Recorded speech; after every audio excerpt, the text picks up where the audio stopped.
They're joining more than a great music group. They become members of a very large family that teaches them lessons beyond the classroom. We get details from reporter Beth Hettinger. Whether they're singing for nearby elementary school children or romping through their annual dinner show, the Bullitt Central Concert Choir does it together, with the family-like atmosphere being a key to their success. Here's Concert Choir Director Pam Flight. Success to me is something that I try to instill, that they feel within themselves, that they know that at the beginning of the year to the end of the year they have improved greatly themselves, and then hopefully by individuals improving, that the entire group improves. And you know, success comes from within, and by each kid trying to do the best that they can, and knowing that, to me, that's being very successful. My favorite part about concert choir is how close-knit we've become, and I never thought that this many people could be so close as a family. I think the key part in making our concert choir work is Miss Flights. She is really great in helping us interact with one another and with other people, and in turn I think that makes us more of a family than just, you know, another group of people, and I think that really helps when we perform in front of an audience. I like being in concert choir because we are all made to feel important and a key part of the group, although there are 96 other members. Getting ready for any performance is demanding work.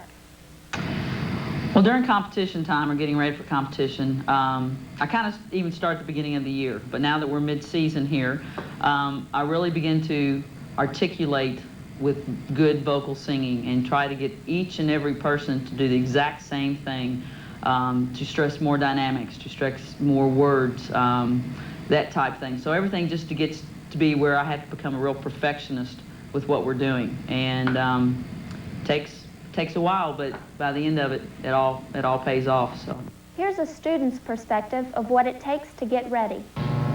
We did a fall dinner show that consisted of pop, country, 60s, 70s, and today. Some of the acts were Sisters by two boys that pretended to be sisters. We did a country music act down at the Twist and Shout, which I participated in. We stayed after school for many hours. We had long practices. We did dancing. We did major group things in classes, and we did single acts, solo acts, duets, and trios. Students want to be a part of this experience. When a person gets in concert choir, that it helps them to become more confident, and that's the biggest change I've noticed in myself. I used to be very quiet and shy, but I've become more confident singing in front of people, singing solos in the choir show, just helped me to open up more. I guess the reason I got in concert choir was mostly because everyone said it was fun, and that was what I was looking for my senior year.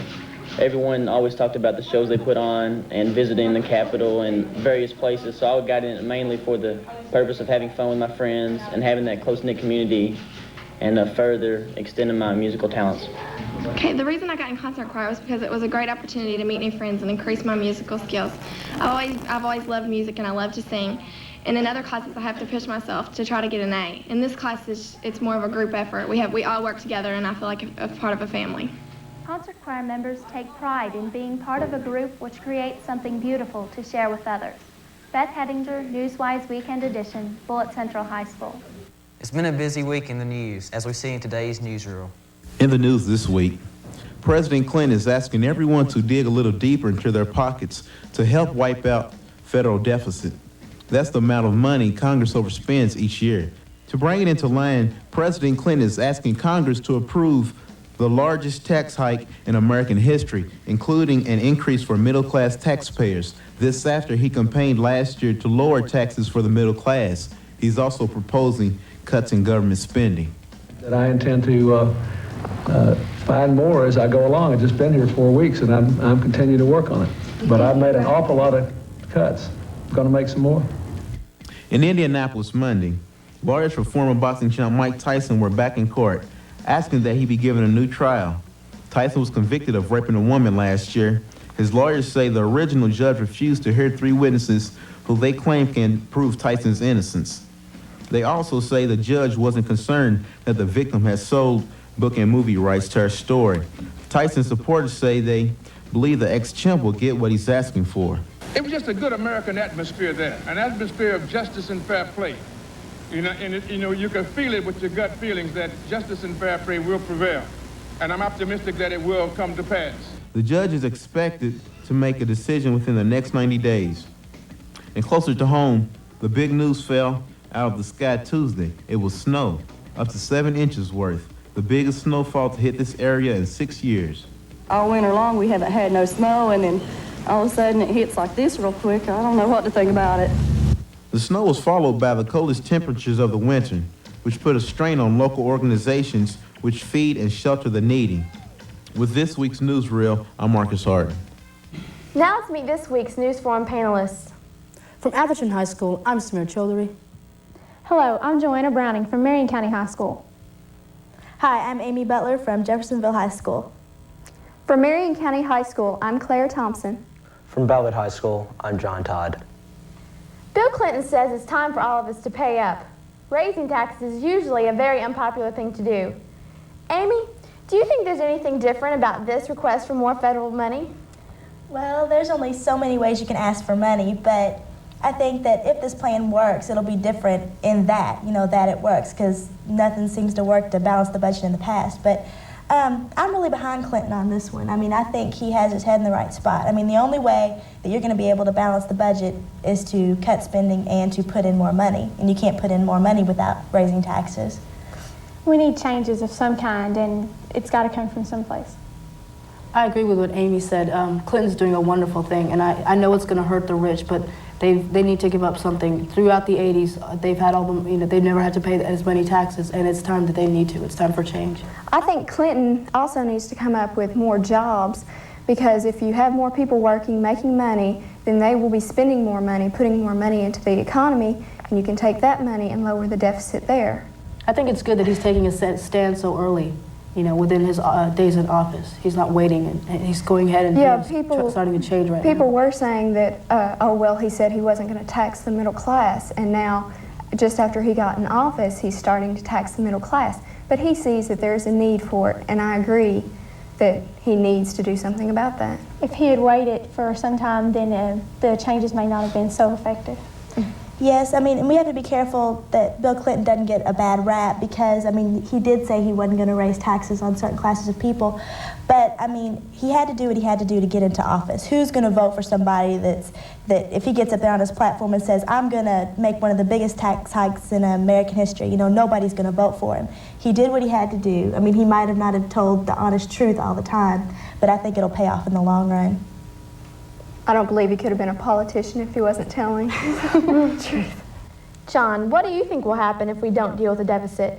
Well, I think that people will be in more of a hurt than we are already with jobs and houses. And you see people losing their houses, losing their jobs at an incredible rate as it is. If something isn't done, like you said before, if something isn't done now, then America might go into a greater depression than it was in the beginning of the century. And we can't have that if we're going to be a world power. And who's going to pay for these mistakes in the long run? It's going to be us. It's going to be our generation. So if something's not done now, we're going to have to work harder, that much harder to take care of it. So, we have to start somewhere. And I'm glad Clinton's making the first start. As we saw earlier, Mike Tyson's lawyers are asking for a retrial. Tyson was convicted last year in a situation that prosecutors claim was date rape, where a woman is sexually abused against her will by someone she knows, such as a date or a boyfriend. Social workers say it happens frequently across the country. Joanna, what do you think we can do to stop this problem?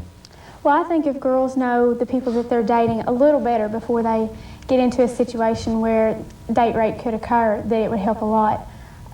You shouldn't just go out with somebody that you've met the night before or that you just only know casually from school. That's true, but the guys should know that no means no.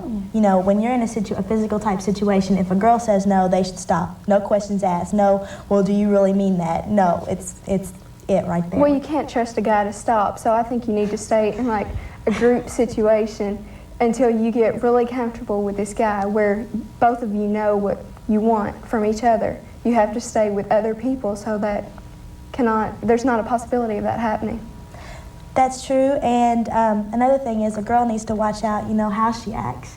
A girl can't say, if it goes on, if a girl says no, but something, I mean, a girl can't say no and then throw her arms around him and kiss him, you know, like she wants something else. I mean, if she wants something to stop, then she really has to say it in a way that she means it. I mean, a no is a no, and even if she's wearing a short skirt or has her hair everywhere or is doing the flamenco on the table, if she says no, I mean, it's no, and you have no right to take advantage of someone else after they said that's not what they want.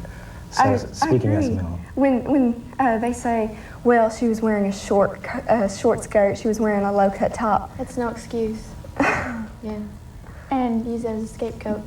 Girls that are flirtatious type people in public, but then when they get in a private situation and they say no, guys are less likely to believe them then, so they should be careful how they They'll say she was asking for it, Yeah. but a girl's never asking for anything like that, no matter what the circumstances are. I think girls and guys both should, like, you know, listen carefully to the person that they're with. I mean, if you are going to be with somebody, listen carefully and watch, you know, look out for signals and sort of read into what this person's like saying and see how the date is leading on to. If you see that, you know, you're getting into a situation that you don't like, try your hardest, you know, to get out of it.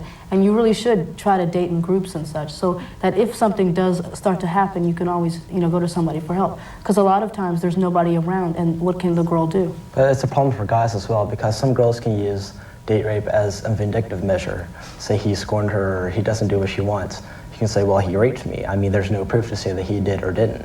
And so it's a problem. It's both sides of the coin. It has to be addressed, and it won't be solved by just saying no or he said this or she said that. So I think the group date thing is the best alternative situation. We'll continue our discussion later in the news program. Next, we'll learn about life at Louisville's Jefferson Community College. Don't go away. Newswise Weekend Edition is made possible by support from the McDonald's restaurants of Kentuckiana. What you want is what you get at McDonald's today. A message from the many faces of Ronald McDonald Children's Charities. Love lifted me. Love lifted me. When nothing else would do. You know, love, love, love lifted me. Love lifted me. When nothing else would do. You know, love lifted me. When nothing else. Find out how you can help lift kids to a better tomorrow through Ronald McDonald Children's Charities. Write to this address for more information.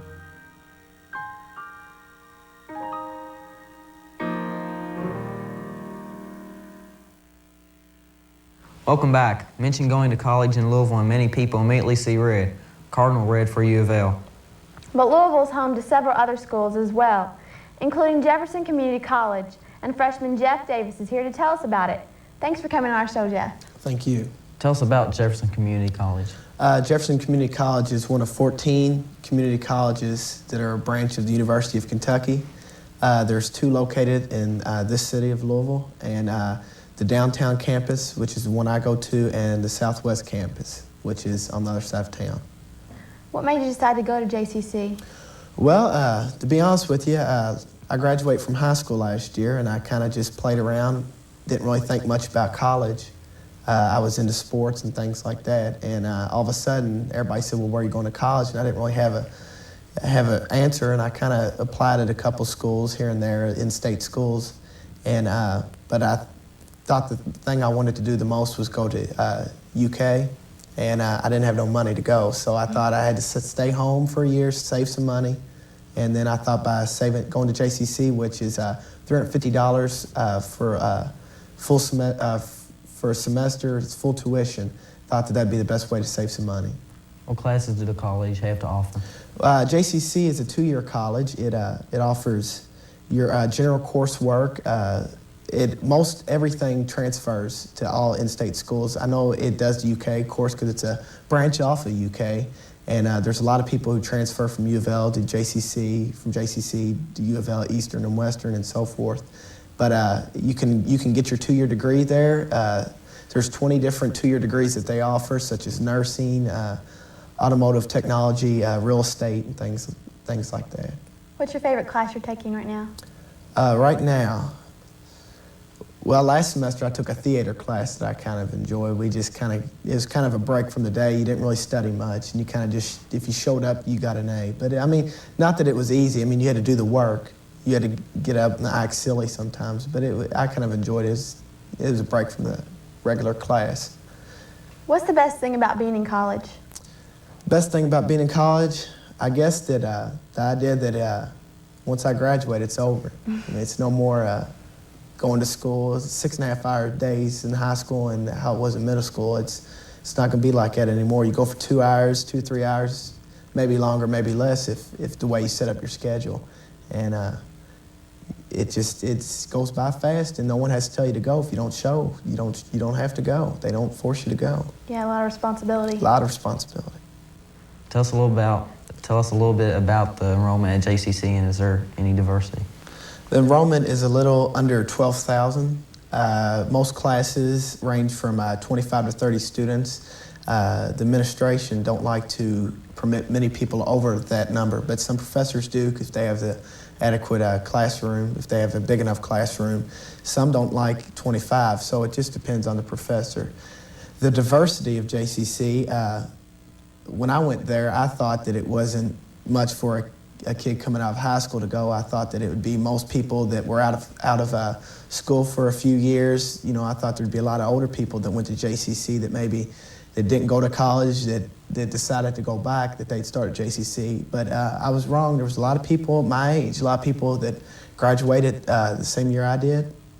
A lot of people maybe a couple years older than me that went to colleges, struggled a little bit, and transferred and get their general requirements, because that's basically what, you know, JCC has to offer. Thanks again for joining us today, Jeff. Thank you.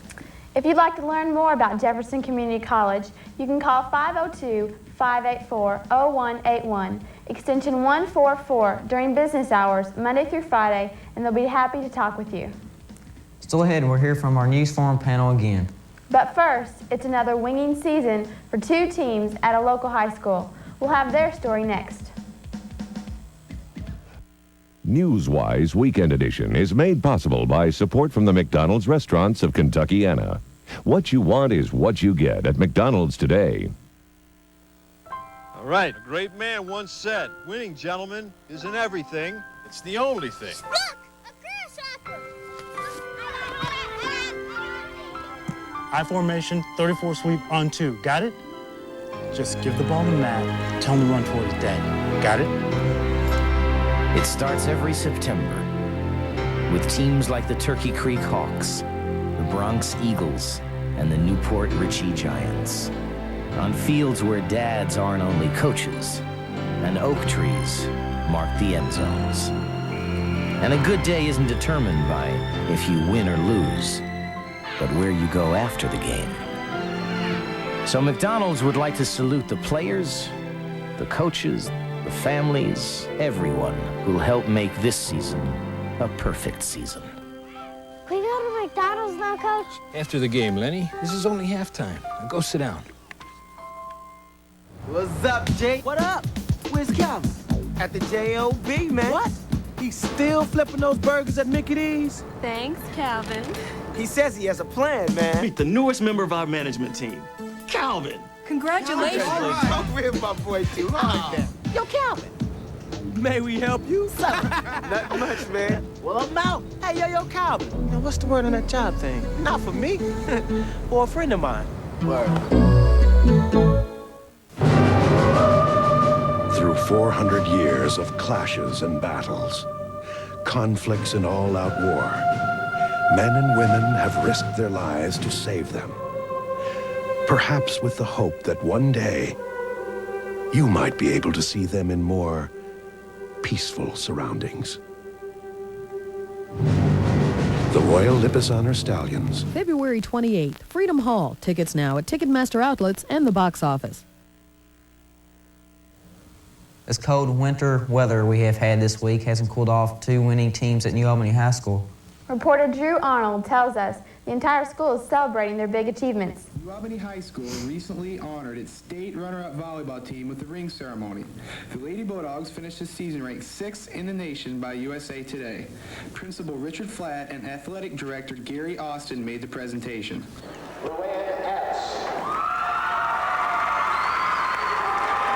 Jackie Bird. Natalie Finley. Shannon Hazelwood. Tanya Jefferson. Julie Pate. Carrie Robinson. Debbie Raleigh.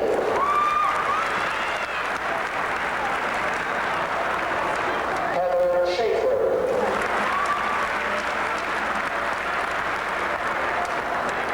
Cassie Sykes. Jenny Wilkerson. Shannon Yecker. Manager Travis Jones. Student trainer Travis Whittam. Trainer Robert Lynch.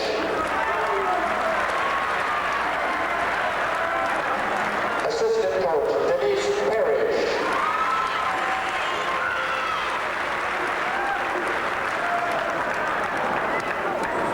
And head coach John Reedy.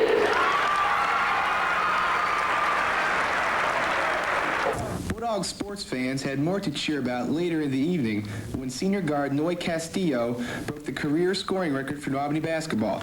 Noy scored 33 points in a victory over local parochial school Providence, giving him 1,120 points to break the previous record set by David Bennett, an Indiana All-Star in 1981. Noy is committed to the Citadel on a full scholarship. The Bulldogs are 56-8 in Noy's 3 seasons as a Bulldog and currently are ranked 11th in the state of Indiana. Noy is averaging 21 points a game this season. We'll wrap up our news forum discussion in a minute. Don't go away.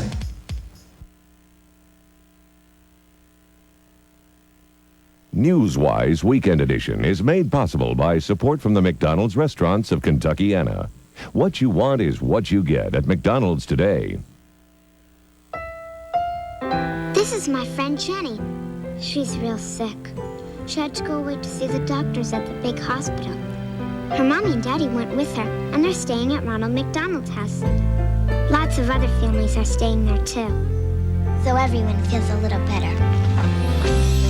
I guess being together is what makes Ronald McDonald House so special. You know, special. Like my friend Jenny. What's up, Jay? What up? Where's Calvin? At the J.O.B., man. What?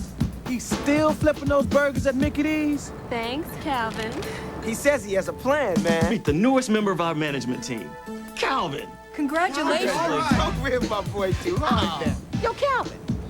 May we help you? Nothing much, man. Well, I'm out. Hey, yo, Calvin. Now, what's the word on that job thing? Not for me. For a friend of mine. Word.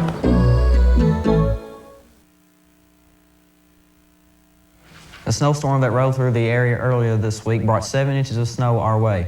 It's been 6 years since we've seen that much of the white stuff falling at one time. Some people think the warmer than usual winters of recent years indicate a pattern of global warming, with the Earth getting hotter as the ozone layer is eaten away. Claire, what do you think? Well, I think we all need to become aware of the greenhouse effect. This is just a theory, but if there is any truth to it, we need to become aware of like the carbon monoxide and the aerosol cans, the refrigerator, air conditioner, coolants. If we can change these products somehow to reduce the eating away of the ozone layer, to reduce the greenhouse effect. I agree, and it's hard to know exactly what to think since it is just a theory. But I mean, things like learning about chlorofluorocarbons or CFCs, that can be taught in our science classes and things like that. I mean, the more we know, the more that we can grow up and change it. We need to take care of this problem now, or at least start with it, so that the generations to come, when we get old and our grandchildren and children, so they won't have to worry so much about this problem. Yeah, we should start doing all we can to reduce this problem, such as something as simple as not using an aerosol can helps a lot. You know, get people that you know to stop using that, and just stop, if you can, buying that in your house. Try to buy pumps instead of an aerosol can. Little things like that help in the long run. But you're seeing it even in the elementary schools, how the kids are learning about recycling and reusing and saving, and it's great that it's starting with them that young, because if you grow up with something, it sticks with you, and that becomes part of their way of life. And that's another thing I'm hopeful about with Clinton in office.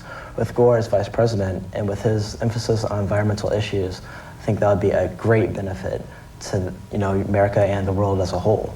Because if we have someone in office with that much power, that cares that much, and knows that much about the environment and the problems facing it, then something effective can be done. Today there's a lot of products out that don't have fluorocarbons, and they have seals that tell you that. And if you're informed, then you can look for those, and you can buy those instead of buying, the ones with them. And also you can be educated, in the classroom about recycling, because, that starts at home with, your family, and, you keep doing it on and this life goes on, so. It has to start with our generation and younger, because our parents, they're so set in their ways. I think there are very few that are going to, try to change what they do. So it's up to us. It's up to us and our little brothers and sisters and our kids later on. Joanna, what should we do at our own schools to combat this problem?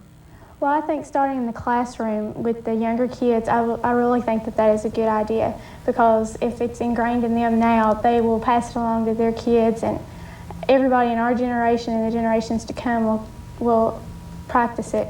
And even kids that young can pass it along to their parents. Some may not change totally, but enough to help. Every little bit helps. I think environmental classes would help. There's so much that needs to be learned about the environment. A whole class could be taught on it.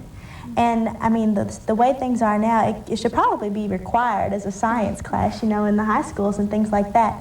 But there could be projects, if you go out and try to buy up all the products with CFCs in it and get extra credit for them, and you won't have to make them anymore, but that's sort of far-fetched. But classes, definitely classes. I think a lot of times you might not be able to fit that into the curriculum, so maybe if, for example, you're an ecology club or environmental club at school, we could do things through that. For example, not just having, recycling newspapers and yellow pages, but also, telling people to, start using those, have slogans, across school, or little announcements, just little things like that pamphlets can in the help. neighborhood. And that's this week's program. Thanks to everyone for joining us. We'll see you next Saturday with more Newswise Weekend Edition. Goodbye.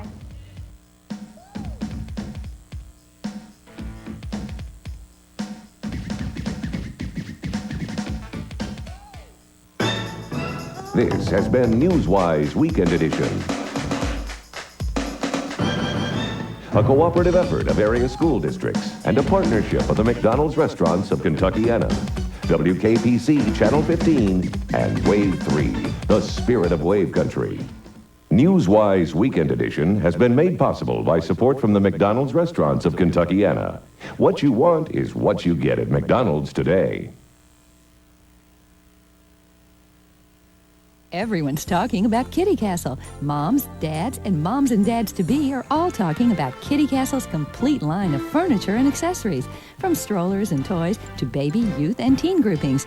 They're talking about the warm, personal service they get at Kitty Castle and about the super discount prices. It's the little things at Kitty Castle that add up to so much, like baby gift registry and free layaway for up to 6 months. Whether you need furniture for an infant, a toddler, or a teen, come into Kitty Castle today. Apollo is our name, a worldwide name, an intercontinental leader in permanent hair systems for the full and active life. At last, everything is possible. 24 hours a day, night and day. Apollo is a part of you all day, all night. Now you'll have the right look and complete security every moment. You'll do anything you choose, anytime, without a second thought. Apollo Hair Systems. For complete freedom, call Apollo now. Wave 3, your home for Kentucky Wildcat basketball.